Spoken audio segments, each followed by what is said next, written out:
Ever notice how you sometimes react to things almost? Yeah. Well, without thinking. Like a switch just flips. Mm. Our brains have these click whir responses, kind Yeah. of like pre-recorded programs. They usually make life easier, right? Right, they're shortcuts. But what happens when someone knows exactly which button to push? Yeah, to get that automatic reaction from you, even if it's, not really in your best interest. That's the fascinating and sometimes unsettling world of influence we're stepping into today. As humans, we're kind of wired for efficiency, Okay. and these automatic responses are usually helpful shortcuts. But in our world now, so complex, so much information, Right. understanding these responses and their triggers, it's more important than ever, especially for you if you're someone who wants to grasp new knowledge quickly, thoroughly. Exactly. So consider this your rapid learning guide to the science behind persuasion. We're going to dive deep into those automatic click whir moments. See how they can be used and Mhm. sometimes misused. Yeah, to gain our compliance. Our main source for this deep dive is Robert Cialdini's book, Influence, Science and Practice. It's pretty influential itself. And what makes Cialdini's work so powerful is that it's not just opinion, right? It's built on solid, controlled psychological research. Okay, so it's science-backed. Definitely. So as we explore these principles, you can be confident that we're talking about well-tested patterns of human behavior. Get ready for some real ha-ha moments, I think, as we uncover these hidden drivers. Okay, let's unpack this then. Cialdini talks about these trigger features, things that set off our automatic responses. There's a classic example, right, from Ellen Langer, involving a Xerox machine. Yes, that one's brilliant. It's fascinating how just like one seemingly insignificant word can have such a profound impact. Whether we comply or not. Exactly. So Langer approached people waiting to use a copier and asked, "Excuse me, I have 5 pages. May I use the Xerox machine because I'm in a rush?" Okay, this is reasonable. And an impressive 94% of people agreed. Let her cut in line. Wow, 94%. But then she tried something slightly different. Okay. She asked, "Excuse me, I have 5 pages. May I use the Xerox machine?" Just that. No. Because. No reason. So she took out the justification. What happened? Compliance dropped. Way down to only 60%. 60%. Yeah. Okay, so the reason matters. But wait, there's more, isn't there? This is where it gets really interesting. Oh, indeed. Langer's third variation. She asked, "Excuse me, I have 5 pages. May I use the Xerox machine because I have to make some copies?" Because I have to make copies. Yeah. That's not even a real reason. It's totally circular. Exactly. It provides no real justification whatsoever. Astonishing 93% of people still complied, almost the same as when she gave a good reason. Mind blown. So just the word because, Yeah. that was the trigger. It set off that automatic click whir of compliance, even with a completely empty reason. That's the power of it. The word "because" itself, it taps into our ingrained expectation that, a reason will follow a request. And our brain just goes, okay, reason provided, and doesn't check if the reason makes sense. Pretty much in low-stakes situations. It shows how easily our automatic processing can be exploited by simple triggers. Like Cialdini's example of the mother turkey, right? Yeah. With the cheap sheep sound. Exactly like that. The cheep sound from her chicks automatically triggers this nurturing response. It's hardwired. Even if it's not a real chick. Remarkably, yes. Even a stuffed polecat, a natural enemy, making that sound could get the same maternal behavior. The sound, that single trigger feature, just bypasses a more thorough evaluation. So in the Xerox study, because was our human Jeep, triggering compliance without really thinking. Precisely. And these automatic responses, while often efficient, they can leave us vulnerable if someone knows how to push those buttons. Which leads us to judgmental heuristics. Is that the term? Judgmental heuristics, yeah. Our brains are always looking for ways to save energy, right? Mental shortcuts. Exactly. Quick rules of thumb we use to make decisions without having to analyze everything deeply. Like, you get what you pay for. Or maybe more directly, expensive equals good. We use price sometimes as a shortcut for quality. That's a classic one. These heuristics simplify our thinking, and usually they work pretty well. But of course, they can also lead to mistakes. And one that's really relevant for influence is... If an expert said so, it must be true. Oh yeah, definitely see that one. We tend to just accept what people who seem like authorities say without always digging into the arguments ourselves. It's like we bypass the critical thinking part sometimes. Cialdini distinguishes this automatic, click, we're responding from what he calls controlled responding. Which it. More thorough analysis, really looking at all the available information, but obviously that takes more effort. And we don't always have the time or maybe the motivation. Right. Exactly. And whether we use the automatic or the controlled route often depends on how much the issue affects us personally. Okay, so personal relevance is key. It is. There was a study at the University of Missouri that illustrates this perfectly. Students listened to a speech arguing that all seniors should have to pass comprehensive exams before graduating. Ooh, controversial. Yeah. And for some students, this was framed like it might affect them, like next year. High personal relevance. Okay. For others, the exams wouldn't start until long after they graduated. Low relevance. So what happened? Did the ones who might have to take the exams pay more attention to the arguments? Precisely. Those for whom the issue was personally important, they largely ignored the speaker's impressive credentials. They focused on the strength of the arguments. They used controlled responding. They engaged their brains? But the students who weren't personally affected, they took the shortcut. The expert said so heuristic. So they were swayed just by the speaker being an expert, not the quality of the argument. Primarily, yes. They paid less attention to the actual logic. That makes total sense. If it doesn't really impact you, why spend the mental energy? Just go with the expert. But when it matters, you dig in. Exactly. Okay, so our brains love these automatic responses, these mental shortcuts. Now, let's shift to another really powerful driver of our behavior. What's that? The desire to be consistent. Consistent with what we've already said or done. The commitment and consistency principle. Right. The drive to be and appear consistent in our actions, statements, beliefs. It's a strong motivator for most people. Once we make a commitment, even a small one. You feel pressure to stick with it. A lot of pressure, yeah. Internal and external pressure to act in line with that commitment. Nobody wants to be seen as wishy-washy or unreliable. Exactly. Think about Gordon's restaurant in Chicago. They had a problem with no shows for reservations. Okay. So the receptionist was trained to ask callers, will you please call if you have to cancel? And then, crucially, pause.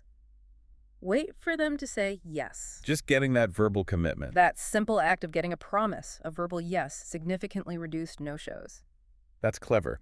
That little agreement makes people feel more obligated. It's like a mini public commitment almost. And public commitments are even more potent, especially for people with, a strong sense of pride. Like who? Well, Cialdini mentions Charles de Gaulle. Apparently someone asked why announcing his decision to quit smoking publicly forced him to actually quit for good. And he said, Reportedly, de Gaulle cannot go back on his word. The public statement locked him in. wow. Okay, so once we commit, we want to be consistent. But there's also something called the effort extra. What's that about? Right, the effort extra. This is the idea that the more effort we put into making a commitment, Like the harder we work for it? yeah, the more it influences our attitudes and our future behavior. The struggle itself makes the commitment seem more valuable in our minds. That reminds me of those concert ticket ads, the ones that never show the price. You have to call or click through multiple pages. Exactly. Concert promoters get this. Even just phoning to ask about the price is a small initial commitment. Add maybe waiting on hold. Yeah. By the time you finally find out the cost, you're more invested. You've put in effort. You're more likely to buy. So the hoops they make you jump through actually increase the odds you'll buy the ticket. That feels kind of sneaky. It can be. And this principle gets amplified in more extreme situations, like initiation rites. In tribes and college fraternities. Yeah. These often involve really harsh, sometimes painful experiences. Oh, yeah. We're talking about, like, eating disgusting stuff, physical punishment, sleep deprivation, threats. It sounds brutal. It does. And what's striking is how resilient these hazing practices are, despite lots of attempts to eliminate them. People try to replace them with, like, community service or something, right? Help Week. Right. But fraternities often resist that, or they find ways around it. They stick to the old ways. Why? Why put new members through that ordeal? Well, according to research by Aronson and Mills, it comes down to that effort justification. People who go through a lot of trouble or pain to get something. They value it more highly. Much more highly than people who get the same thing with minimal effort. So there was a study on this. Yes, they had college women go through an initiation to join a discussion group. Some had a really severely embarrassing initiation. Others had a mild one or none at all. And the group itself was? Deliberately set up to be, frankly, worthless and uninteresting. Okay. So what happened? The women who endured the severe initiation rated the group as extremely valuable. They convinced themselves it was great. Even though it wasn't. Wow, and the others? The ones with mild or no initiation, they saw the group for what it was boring. So the harder it is to get in, the more you persuade yourself it was worth it once you're finally in. Exactly. Your brain works to justify the effort, the suffering. Other studies found similar results with physical pain, like electric shocks during initiation. More shock led to higher ratings of the group. That's wild. It's like cognitive dissonance reduction in action. You justify the suffering. And that justification leads to increased loyalty, dedication, which from a group survival perspective kind of makes sense, right? Yeah, I guess so. Groups need committed members. Right. Studies across tribal cultures show that groups with tougher initiations tend to have greater solidarity. Which explains why fraternities might resist swapping hazing for, say, public service. Possibly. The effort might be there with public service, but maybe the inner justification isn't as strong if the suffering isn't directly tied to joining the group. Interesting. And what about the Chinese POW camps example? Withholding big prizes. Similar idea. They wanted prisoners to write pro-communist essays, but they deliberately withheld large prizes. Why? To foster inner responsibility for the act. So you couldn't just say, oh, I only did it for the big prize. Exactly. If the external justification is small, you're more likely to internalize the belief or action. You start to believe you wrote it because you somewhat agreed with it. So it's not just about making a commitment that's active, public, and effortful, though those help. Those are powerful, yes. But the most crucial part seems to be inner choice. Feeling like you took personal responsibility for the commitment without strong external pressure or big rewards. When we feel we chose it freely, the drive to be consistent is incredibly strong. That's the core of it. Okay, so how do we defend ourselves against this? If someone's trying to manipulate our desire for consistency? The key is recognizing when that desire is leading you down a path that feels foolish or rigid. Don't automatically stick to something just for the sake of consistency. Especially if the first decision wasn't quite right, or maybe based on bad info. Exactly. Now, this principle can be used for good, of course. Richard Katzov's studies showed written pledges and foot-in-the-door techniques worked well for things like recycling, energy conservation, bus ridership. Small commitments leading to bigger, positive changes. Right. But we need to be tuned in to what Cialdini calls our stomach signs. Stomach signs, what are those? Like a gut feeling? Pretty much. That sinking sensation you get when you realize you're being trapped, pressured into complying with something you know you don't really want to do. You mentioned a personal example, right? The survey. Oh, right, yeah. This very attractive young woman was doing a survey about entertainment habits. And maybe slightly exaggerated how sophisticated I was. Trying to make a good impression. Totally. And then, bam, she suddenly pivots to a sales pitch for this Club America thing based on my, well, slightly embellished answers. And how did you feel? My stomach just dropped. I instantly felt trapped. Like my answers had led me into this corner I didn't want to be in. That's the stomach sign. It's your body yelling, wait, you're about to do something inconsistent with your real feelings or interests just to stay consistent with what you just said. Even if what I just said wasn't entirely accurate. Even then, it's a powerful warning signal. Okay, stomach signs, got it. Be aware of that trapped feeling. All right, what's the next weapon of influence? The next big one is social proof. Social proof. This is the idea that we often figure out what's correct by looking at what other people think is correct, especially when deciding how to behave. Ah, the old safety in numbers idea. Or, if everyone else is doing it, it must be the right thing to do. Exactly. And normally, this principle works pretty well for us, right? Following the crowd usually leads to fewer mistakes. Usually. But like the others, it can absolutely be exploited. Okay, classic example. Canned laughter on TV sitcoms. Because, I mean, nobody I know actually likes that stuff. You're definitely not alone there. Research consistently shows people dislike laugh tracks. Yet. TV execs use them constantly. Why? Because experiments show they work. Canned laughter actually makes audiences laugh longer, more often. Seriously. And they even rate the material as funnier. Especially, get this, poor jokes. That's so weird. We know it's fake laughter, but it still makes us think the joke is funnier. It's another one of those automatic click-whir responses, like the turkey hearing cheep cheep. Our brain hears laughter. And thinks, oh, it must be funny. Something like that. The sound triggers our own laughter response and our perception of funniness, even if the source is totally artificial. Okay, that's kind of depressing. What else? Well, think about bartenders. They often salt their tip jars, right? Put a few dollar bills in there at the start of the night. Ah, to make it look like other people are tipping. Exactly. Creates the social proof that tipping is the expected behavior and others are already doing it. Subtle, but effective. Creating the illusion of popularity to influence us. Makes sense. Now, maybe one of the most dramatic illustrations of social proof, especially when it goes wrong, is the story of that end-of-the-world cult, studied by Festinger, Riken, and Schachter. Oh, right. The one where they believed in flying saucers and a big flood was coming. I remember reading about that. They gave up everything, didn't they? They did. Jobs, money, possessions. They even got rid of metal items because the aliens supposedly told them to. Their commitment was total. They were convinced a spaceship was coming at a specific time to rescue them before this flood. Right. And then the predicted time came and went. No saucer. No flood. You'd think that would be it, right? Game over. Time to admit you were wrong. Reality just smacked you in the face. You'd think. But instead, something truly remarkable happened. They didn't just give up. What did they do? They became even more fervent, more convinced than ever. And they started actively trying to convert others. They went from being secretive to, zealous missionaries. Their prophecy had just failed. Yeah. Spectacularly. Yeah. And they had zero success recruiting anyone new, right? Complete failure on that front. It's totally counterintuitive. Why double down on a belief that was just proven wrong? Yeah. Why? Social proof. They were in a position where physical proof had failed them, so their only recourse was to seek social evidence. If they could convince others, it would prove to themselves they were right. Exactly. The principle suggests the more people who believe something, the more correct it seems.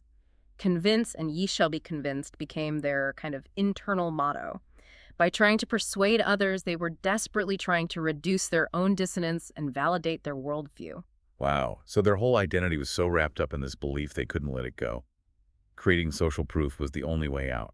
It seems that way, and this story really highlights the two key conditions where social proof is most influential. Which are? Uncertainty and similarity. Uncertainty and similarity. Okay. When we're unsure of ourselves, or the situation is ambiguous, unclear, we're much more likely to look to others for guidance on how to act. Makes sense. If I don't know what to do, I see what others are doing. And secondly, similarity. We are most likely to follow the lead of people we see as similar to ourselves. Like me. People who share my background or look like me or seem to think like me. Exactly. If I'm in a foreign country, I'll watch the locals. If I see someone dressed like me doing something, I might assume it's okay for me too. Okay, so uncertainty. That ties into the Catherine Genovese case, right? Yeah. The woman attacked in New York, and dozens of neighbors supposedly did nothing. That's the classic tragic example. 38 witnesses reportedly watched her being attacked over 35 minutes and didn't intervene effectively. Which sounds awful, like everyone was just incredibly apathetic. That was the initial narrative. But psychologists later suggested something else might have been going on. Pluralistic ignorance. Pluralistic ignorance. What's that? It's a state where everyone in a group privately disagrees with something, but assumes incorrectly that most other people accept it. In an emergency context, it means everyone looks to everyone else for cues. So I see an ambiguous situation, maybe someone slumped over. I look around, nobody else looks panicked. They're all looking calm, maybe looking at me. Right. And because everyone is trying to appear calm and assess the situation, nobody acts decisively. Everyone mistakenly concludes from everyone else's inaction that maybe it's not an emergency. So everyone's looking, nobody's acting, and the person doesn't get help. That's chilling. It is. And Cialdini points out 3 conditions common in city life that make this worse. Yep. 1, confusion. Cities are noisy, busy. It's harder to be certain about what you're seeing. 2, populousness. Lots of bystanders means diffusion of responsibility. Someone else will call 911. Right. You don't feel personally responsible. Yeah. And 3, low levels of acquaintanceship. We're less likely to accurately read concern or show concern ourselves among strangers. So if you're the person needing help in a crowd, what should you do? You can't rely on people figuring it out. The key is to reduce their uncertainty and assign responsibility. How? Be clear and loud. Yell help or fire. Identify it as an emergency. Then single someone out. Point. You in the blue shirt, call 911. Or you with the red bag, please help me up. Ah, so you break through the ambiguity and the diffusion of responsibility. make one person accountable. Exactly. It dramatically increases your chances of getting help. That's really vital advice. Okay, that covers uncertainty. What about the similarity factor amplifying social proof? David Phillips's research on copycat suicides is a really tragic illustration here. Oh, yeah. That's disturbing stuff. His studies found a significant spike in suicides right after highly publicized suicide stories appeared in the news. And the people who died were often similar to the person in the story. That's the key finding. The suicides that followed often mirrored the victim in age, gender, sometimes even method. It's as if troubled individuals see someone like them choosing suicide, and sadly, it seems to validate that option in their own minds. Gosh, that really underscores the responsibility the media has in reporting these events carefully. Absolutely. And when you combine high uncertainty with high similarity, the effects of social proof can be devastating. Think about the Jonestown mass suicide. Right, Guyana, Jim Jones. Yeah. Over 900 people. The members were in a completely unfamiliar, uncertain environment in the Guyanese jungle. That's high uncertainty. Okay. And their primary social group, the people they looked to for cues, it was the temple community itself, all highly similar in their devotion to Jones and isolated from outside influences. High similarity. So they were completely reliant on each other and Jones to define reality and what to do. It appears so. When Jones gave the command to drink the poisoned Flavor Aid, there were two powerful pieces of social evidence. What were they? First, the initial group who willingly stepped forward and drank. That provided incredibly strong, immediate social proof for the others. They're doing it. It must be right. Okay, the first followers are crucial. And second, the apparent calmness of the crowd as things unfolded. This was likely, in part, due to pluralistic ignorance.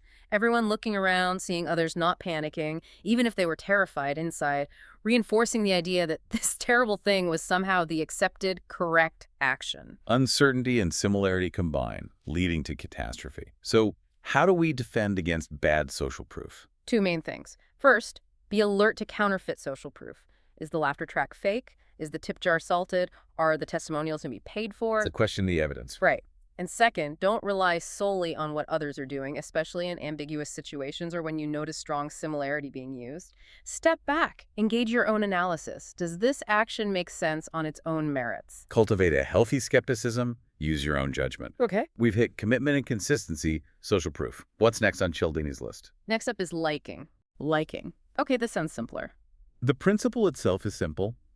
We prefer to say yes to people we know and like. Seems obvious, right? I'm more likely to do a favor for a friend than for a total stranger. It does seem straightforward, but the implications are pretty profound, and compliance professionals have become very skilled at making us like them, often very quickly. How so? Give me an example. Think about the classic Tupperware party. Ah, okay.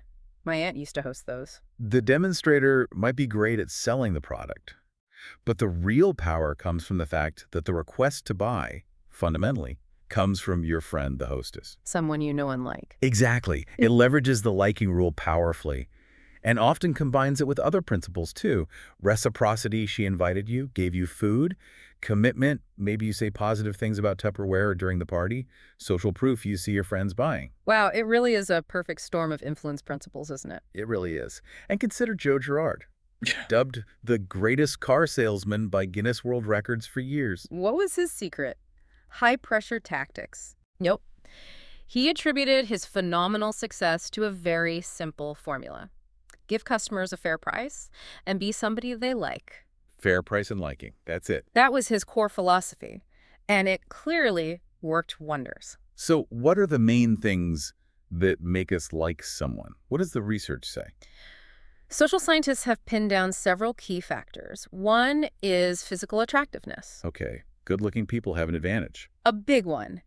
There's a definite click-wort response. It's often called the halo effect. Halo effect. Yeah, we tend to automatically assume that one positive characteristic, like attractiveness, spills over into other areas. We unconsciously think good-looking people are also more talented, kind, honest, intelligent. Just based on their looks, that seems unfair. It is, but research backs it up. Attractive political candidates get significantly more votes, often without voters even realizing appearance played a role. Wow. In hiring, good looks can sometimes outweigh actual job qualifications.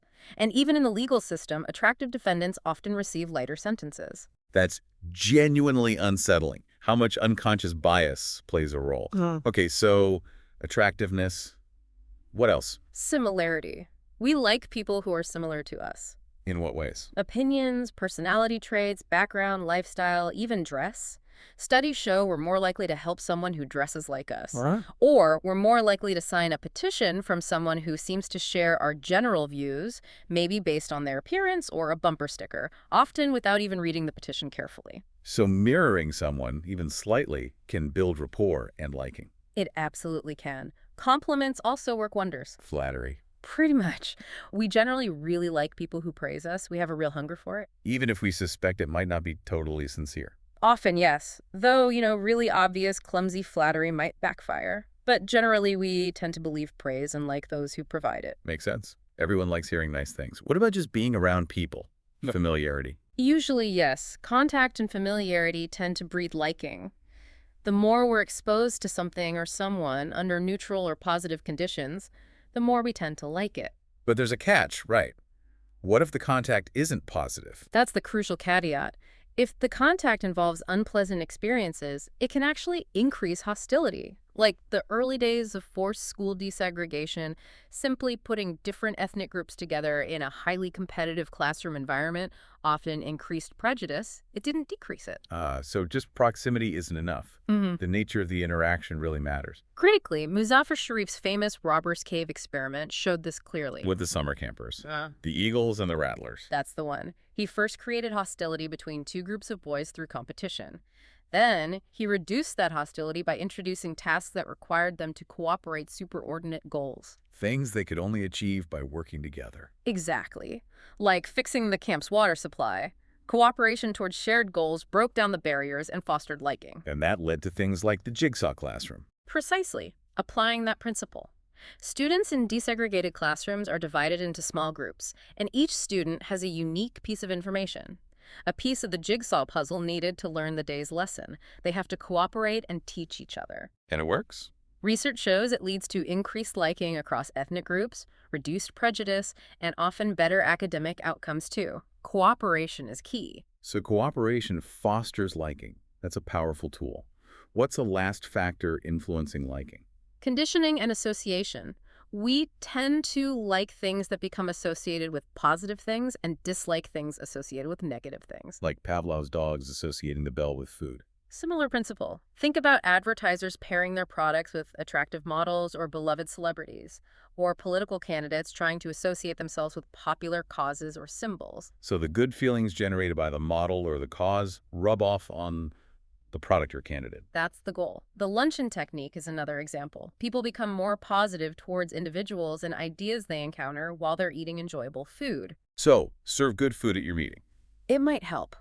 Conversely, we dislike bearers of bad news, the shoot the messenger phenomenon. We associate them with the unpleasant information. Okay, so to defend against the liking principle being used on us, we need to be aware when someone seems to be trying really hard to get us to like them. Exactly. Ask yourself, have I come to like this person more quickly or deeply than I would have expected? If so, try to mentally separate your feelings about the person from the merits of their request or offer. Just because I like them doesn't mean their deal is good. That's the crucial separation to make. Recognize the liking factors and be mindful if they seem deliberately deployed. Okay, good defense. We're moving through the principles. Reciprocity, commitment, consistency, social proof, liking. What's next? The next big one is authority. Authority. Okay. This feels powerful. Immensely powerful. We have a deep-seated, often unconscious tendency to comply with the requests and directives of legitimate authority figures. Yeah, we're taught from day one, aren't we? Yeah. Obey parents, teachers, police officers, bosses. It's deeply ingrained in society. Exactly. And Stanley Milgram's famous obedience experiments provided a chilling demonstration of just how far this goes. Oh, the Milgram experiments. Those are disturbing. The ones with the electric shocks. That's right. Ordinary people, recruited as teachers, were instructed by a researcher in a lab coat, the authority figure, to administer increasingly strong electric shocks to another person, the learner, whenever the learner made a mistake on a memory task. And the learner wasn't actually getting shocked, but they acted like they were, screaming, begging to stop. Precisely. Fake screams, please, even ominous silence at the highest shock levels. And the shocking part Was how many people obeyed? A staggering two-thirds, 65% of the subjects went all the way to the maximum 450-volt shock level, despite the learner's apparent agony and their own obvious distress. They were upset, but they kept doing it. Visibly distressed, sweating, trembling, stuttering, pleading with the experimenter. But when the authority figure calmly said, "The experiment requires that you continue," or "Please go on," most of them did. Why? Were they just sadistic people? Milgram thoroughly investigated that. He concluded it wasn't sadism. These were normal people. It wasn't that they were unusually aggressive or that they didn't realize the harm. So what was it? Milgram's interpretation was a powerful sense of obligation, a deep-seated duty to obey authority. The context of the scientific experiment at Yale University gave the researcher immense perceived authority. It's terrifying to think we could be so easily swayed by someone in a lab coat, even to the point of hurting someone. It is sobering, and Milgram ran variations too. In one, the experimenter told the teacher to stop, but the victim insisted they continue. Compliance dropped to 0. Nobody continued just because the victim asked. So it really was about obeying the authority figure. Clearly. In another, 2 authority figures gave conflicting orders. One said stop, one said continue. The subjects were bewildered, looked back and forth, and ultimately stopped administering shocks. They couldn't obey conflicting authorities. Wow. The implications for obedience to government, military, or corporate authority are pretty huge, aren't they? Absolutely. Consider the tragic story of S. Brian Wilson, the Vietnam veteran protesting U.S. military shipments. He was run over by a munitions train. Because the crew wouldn't stop. The train crew apparently saw the protesters on the tracks but had orders not to stop. They followed those orders with devastating consequences. It brings Milgram's lab findings into a very harsh, real-world light. So what are the signals, the things that trigger this automatic deference to authority, if it's not always the person themselves? Cialdini identifies 3 powerful symbols of authority that often work even without genuine substance behind them: titles, clothing, and trappings. Okay, titles. Like doctor, professor, judge. Exactly. Titles can immediately trigger respect and make people seem taller, more knowledgeable. There was that funny reader's report Cialdini included about the food company Furman adding an O to become Fermano. Just to sound more Italian and gain perceived authority in Italian-style foods? That's hilarious. But it likely worked. Titles carry weight. Second, clothing. Uniforms. Uniforms are incredibly powerful. Police uniforms, military uniforms, even security guard uniforms. Leonard Bickman did studies where a requester dressed as a security guard got far more compliance with odd requests like giving a stranger money for a parking meter than when dressed normal. Even after the guard walked away. Even then, the uniform's authority lingered. And it's not just uniforms. Even a well-tailored business suit acts as an authority symbol. How so? A study in Texas found people were much more likely to follow a man jaywalking against the light if he was wearing a business suit compared to if he wore casual work clothes. Just the suit gave him enough perceived authority that people followed him into traffic. Wow. It suggests a powerful unconscious deference. And third, trappings. Trappings, like what? The accessories of status. Expensive cars, jewelry, fancy homes, they signal success and authority. There was a study about cars, right? Honking? Yes, in the San Francisco Bay Area. Drivers waited significantly longer before honking at a luxury car stopped at a green light compared to an older economy car. They showed more deference to the symbol of wealth and status. It's amazing how these superficial cues, titles, clothes, cars can trigger automatic obedience. And critically, just like with the other principles, people consistently underestimate the influence of authority on their own behavior. The nurses in that Hoffling Hospital study, for instance. The ones who were called by a doctor they didn't know and told to give an excessive dose of an unapproved drug. Right, a huge percentage prepared to administer the dangerous dose simply based on the phone call from Dr. Smith.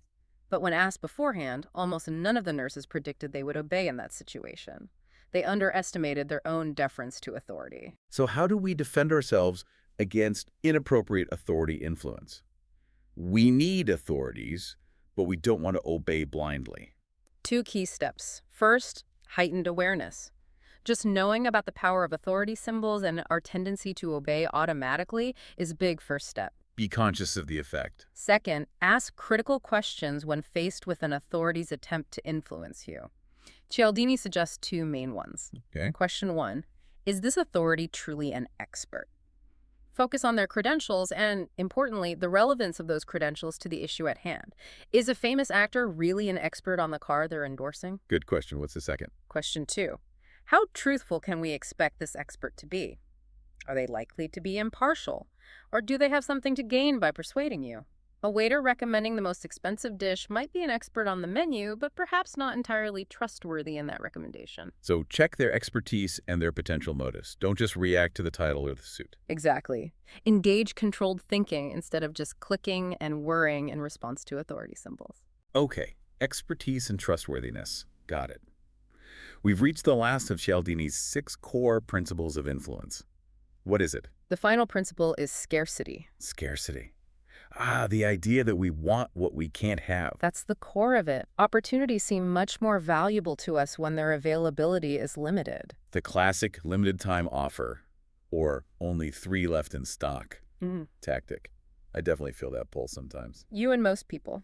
Scarcity is a powerful motivator for 2 main psychological reasons. Okay. First, we often use availability as a shortcut heuristic for quality. Things that are difficult to get are often better, so we assume scarcity signals value. Makes sense. If it's rare, it must be good. Second, and perhaps even more powerful, is psychological reactance and loss aversion.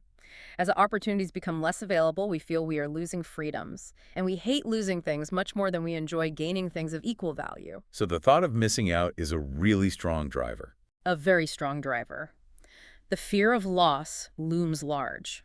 This explains why, say, a slightly flawed item might become much more desirable if it's the very last one. It's not better, but the thought of losing the chance to get it increases its appeal. And this also relates to censorship, right? Absolutely. Censored information is perceived as more valuable and more true. The very act of banning something makes people want to access it more, to reclaim their freedom of information. That's psychological reactance. Like the studies on banning speech about co-ed dorms or censoring graffiti. People wanted to hear the banned speech more and agreed with it more. Exactly. Censorship backfired by making the restricted information seem more desirable. It's like telling teenagers not to date someone. Which often just intensifies the relationship. That's sometimes called the Romeo and Juliet effect. Parental opposition creates scarcity, which fuels the desire. Okay, so compliance pros use this how? The limited number tactic. Right, only a few left. Or the deadline tactic. Sale ends Friday. Creates urgency through time scarcity. And you mentioned loss aversion. How does that play out? Messages framed in terms of potential loss are often more persuasive than gain-framed messages, especially in health. Telling people what they stand to lose by not doing breast self-exams is more effective than telling them what they might gain. The fear of loss motivates action. Okay. Interesting. What about newly experienced scarcity? Is that different? Yes, Cialdini argues that's particularly potent. Scarcity that we've just experienced feels worse than scarcity we've always lived with. Meaning? Freedoms, once granted and then taken away, are much more likely to lead to unrest than situations where those freedoms never existed. Think about civil rights movements or political reforms that are suddenly reversed. That newly imposed scarcity can fuel revolution. That's a really important insight. Taking things away is more dangerous than never giving them. It seems to be psychologically true. We also see scarcity fuel things like feeding frenzies in the stock market or real estate auctions. The competition and dwindling availability make people act irrationally, driven by fear of missing out. Okay. And exclusive information. That's scarce too. Right. Information that seems exclusive or insider is perceived as more valuable and more persuasive. There was that study with wholesale beef buyers. What happened? Buyers who were told that information about an upcoming beef shortage was exclusive, known only to them, not only found the information more persuasive, but also bought significantly more beef. The scarcity of the information itself enhanced its power. Wow. So how do we defend against the scarcity principle? It feels like a really primal urge. It is. The key is to recognize the emotional arousal that scarcity triggers, that feeling of agency, of heightened desire. Okay, notice the feeling. Then what? Then pause. Ask yourself why you want the item. Is it for its actual utility, its function, the pleasure it will bring, or is a significant part of the desire simply because it's scarce, rare, or you might miss out? Separate the true value from the scarcity-induced desire. Exactly. If you want it solely or primarily because it's scarce, especially if that scarcity seems manufactured, that's a red flag. Focus on the merits of the item itself, not just its limited availability. That takes some discipline, but it makes sense. Okay, wow. That was Quite a journey through Cialdini's principles. It really covers a lot of ground, doesn't it? Reciprocity, commitment, consistency, social proof, liking, authority, and scarcity. Yeah. It's genuinely fascinating and maybe a little unnerving to see how these principles operate, often under the radar, and how automatically we tend to respond. And what's really crucial to remember, especially for you, our listeners, who value gaining knowledge efficiently and thoroughly, understanding these principles gives you a powerful lens, a shortcut, ironically, to navigating the world of persuasion. How so? Recognizing these tactics when they're being used on you can save you time, save you mental energy. It helps you spot when your click-where automatic responses might be leading you somewhere you don't actually want to go. That's true. In today's world, just the sheer volume of information, the constant persuasive attempts, online, offline, it's overwhelming. We also have to rely on these mental shortcuts sometimes just to function. We do. The pace of modern life practically demands it, which perhaps makes us even more vulnerable to those who know how to exploit these shortcuts. Which leads us, I suppose, to a final provocative thought for you, the listener, to mull over. In this world saturated with information, complexity, and endless persuasive appeals, how can you become more conscious, more deliberate in choosing when to rely on those usually efficient click-where responses? And when is it absolutely critical to stop, take a breath, and engage in that more effortful, controlled thinking to make sure the decisions you make are truly your own and truly in your best interest?